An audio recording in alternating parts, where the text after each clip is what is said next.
शनि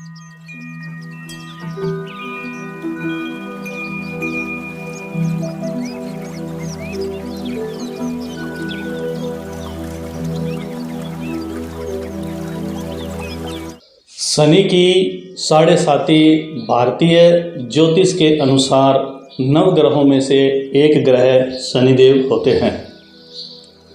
शनिदेव की साढ़े साती 7 वर्ष 6 माह चलने वाली एक प्रकार की ग्रह दशा होती है। ज्योतिष एवं खगोल शास्त्र के नियम अनुसार सभी ग्रह एक राशि से दूसरी राशि में भ्रमण करते रहते हैं। इस प्रकार जब शनि ग्रह लग्न से 12वीं राशि में प्रवेश करता है तो उस विशेष राशि से अगली 2 राशि से गुजरते हुए अपना समय चक्र पूरा करते हैं। शनि की धीमी गति से चलने के कारण यह ग्रह एक राशि में लगभग 2.5 वर्ष यात्रा करता है। इस प्रकार एक वर्तमान के पहले, एक पिछले तथा एक अगले ग्रह पर प्रभाव डालते हुए यह 3 गुना अर्थात 7.5 वर्ष की अवधि का काल 7.5 वर्ष का होता है। वहीं किसी राशि से चतुर्थ या अष्टम भाव में शनि हो तो उसे शनि की ढैया कहते हैं। भारतीय ज्योतिष के अनुसार इसे ही साढ़े साती और ढैया के नाम से जाना जाता है। नमस्कार साथियों, मैं आपका अपना ज्योतिष मित्र आर.के. भार्गव आपके अपने नक्षत्र तक में आपका हार्दिक स्वागत अभिनंदन करता हूं और परमपिता परमात्मा से प्रार्थना करता हूं कि आप सब खुश रहें और खूब तरक्की करें। जिनका आज जन्मदिवस है या शादी की वर्षगांठ है या और कोई खुशी का दिन है तो उनको मेरी ओर से बहुत बहुत बधाई। बात करते हैं शनि की साढ़े साती और ढैया के बारे में। शनि की साढ़े साती 3 हिस्सों में होती है। हर एक हिस्सा लगभग 2.5 वर्ष का होता है। अगर तथ्य पर ध्यान दें तो शनि का मकसद व्यक्ति को जीवन भर के लिए सीख देने का होता है। इसलिए पहले 2.5 वर्ष में शनि व्यक्ति को मानसिक रूप से परेशान करता है। दूसरे हिस्से में आर्थिक, शारीरिक, विश्वास इत्यादि रूप से क्षति पहुंचाता है और तीसरे और आखिरी हिस्से में शनि महाराज अपने कारण जो नुकसान हुआ है उसकी भरपाई करवाते हैं। यह वो समय होता है जब व्यक्ति को सत्य का ज्ञान होता है।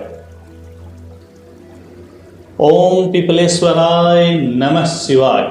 महर्षि पिपलाद शनिदेव के गुरु हैं और शनि भगवान गुरु की भक्ति से ही प्रसन्न होते हैं। मंत्र का सदैव जाप करते रहें। चलते फिरते काम करते या सोते समय भी मंत्र का जाप करें। महर्षि पिपलाद की एक बहुत ही रोचक कहानी है जिसके माध्यम से आप यह जान सकते हैं कि शनिदेव की साढ़े साती में पीपल का पूजन क्यों किया जाता है।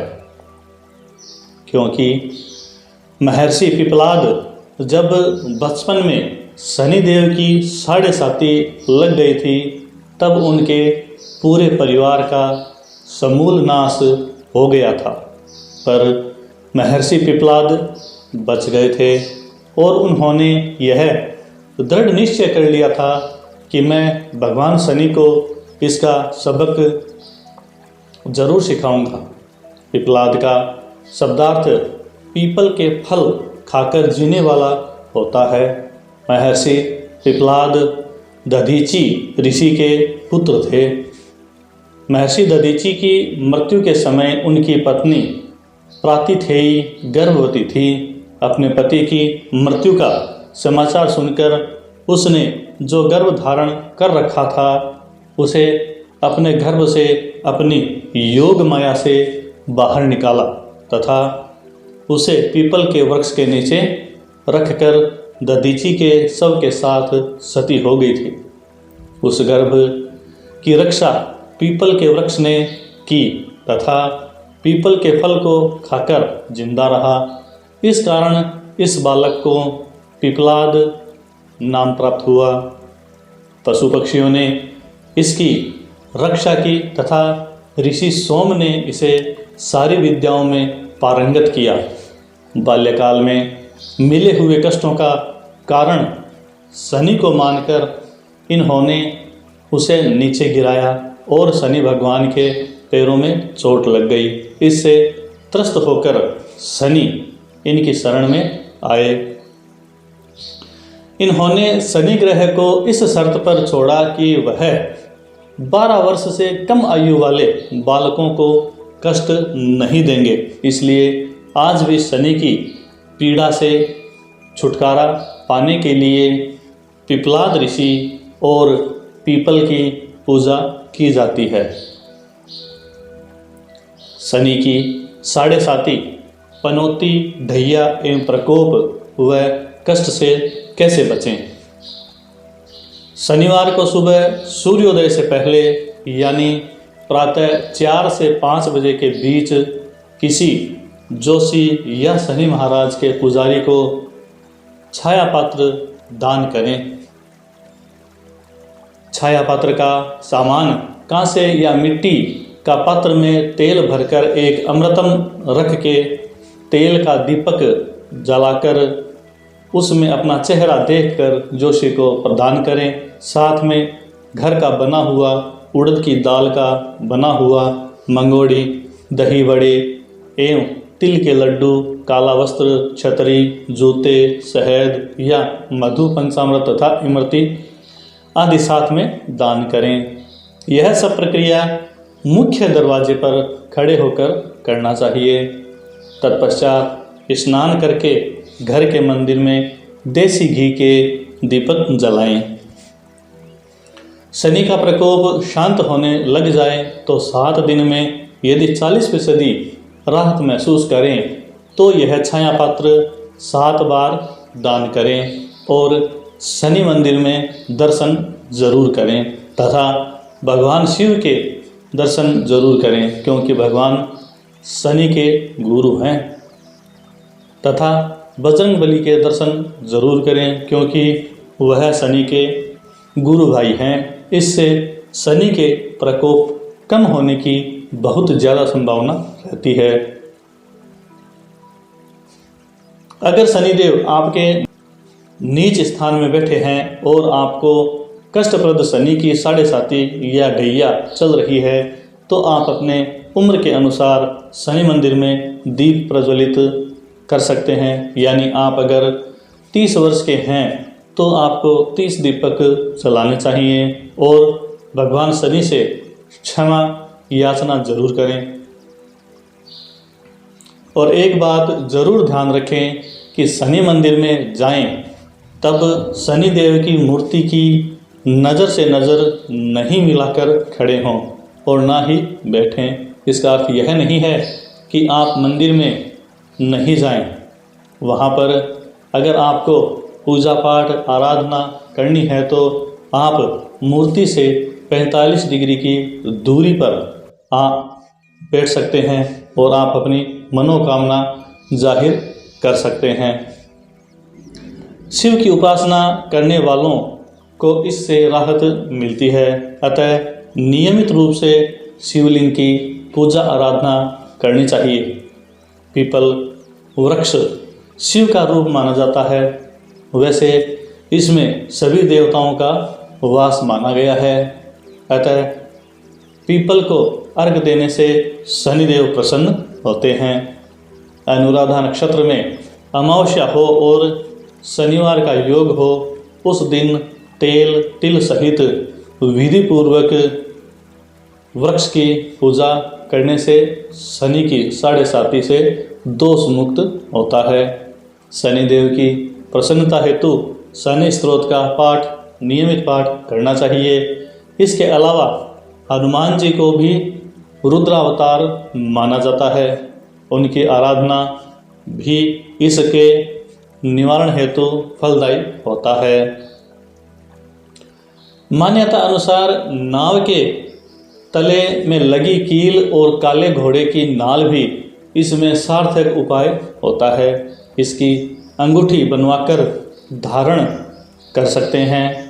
शनि से संबंधित वस्तुएं जैसे लोहे के बर्तन, काला कपड़ा, सरसों का तेल, चमड़े के जूते, काला सूरमा, काले तिल, उड़द की दाल व तेल से बनी मिठाई व नमकीन तथा काले फल आदि शनिवार के दिन दान करने से एवं काले वस्त्र एवं काली वस्तुओं का उपयोग करने से शनि को प्रसन्नता प्राप्त होती है। इसके अलावा अन्य उपाय भी आप कर सकते हैं।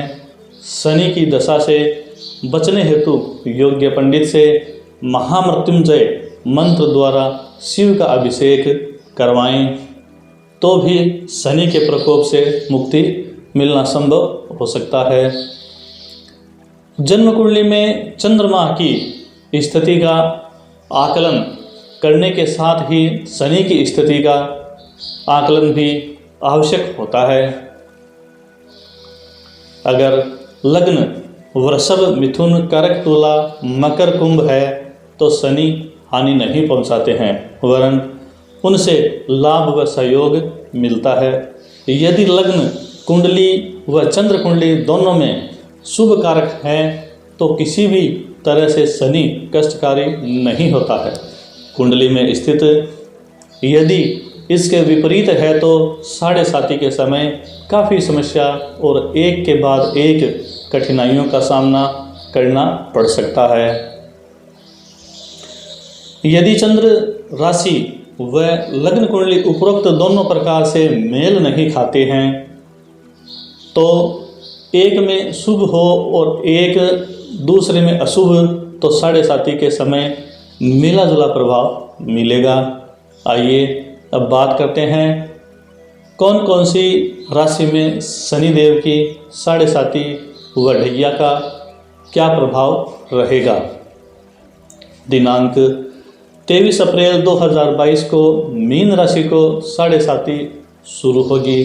कुंभ राशि को साढ़े साती का 2.5 वर्ष का समय पूर्ण हो चुका है और अगले 2.5 वर्ष की साढ़े साती 23 अप्रैल 2022 को शुरू हो जाएगी तथा मकर राशि की 5 साल की साढ़े साती का समय पूरा हो गया है तथा अगले 2.5 वर्ष का साढ़े साती का अंतिम साढ़े साती का समय 23 अप्रैल 2022 से शुरू हो जाएगा और 23 अप्रैल 2022 से कर्क और वृश्चिक राशि को ढैया शुरू होगा।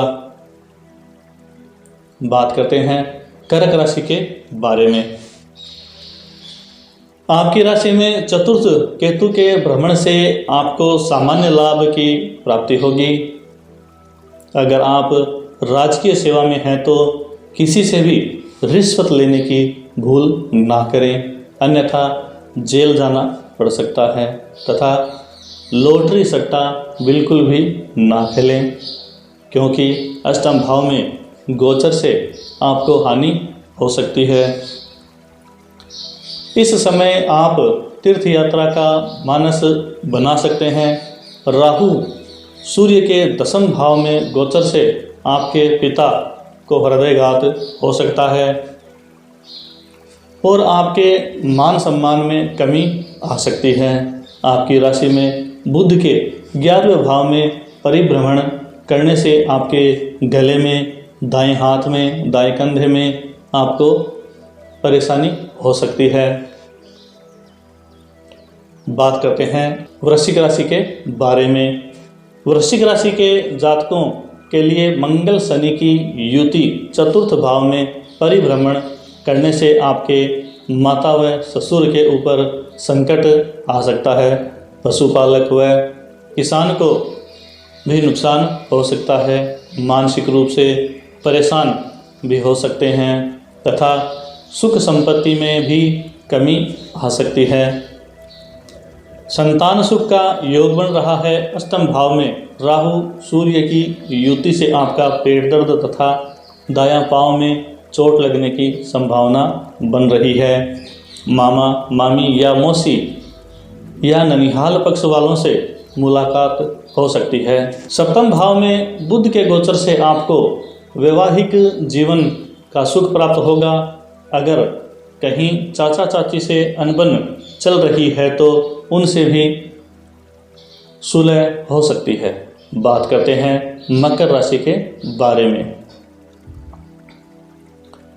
मकर राशि के द्वितीय भाव में मंगल और शनि के गोचर से आपको धन का आगमन होगा, पर जितना धन आएगा उतना ही वापस चला जाएगा, क्योंकि मंगल और शनि एक दूसरे के शत्रु हैं।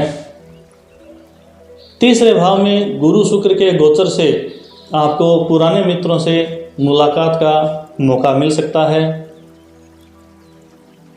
बिजनेस व्यापार में नए कॉन्ट्रैक्ट हासिल कर सकते हैं।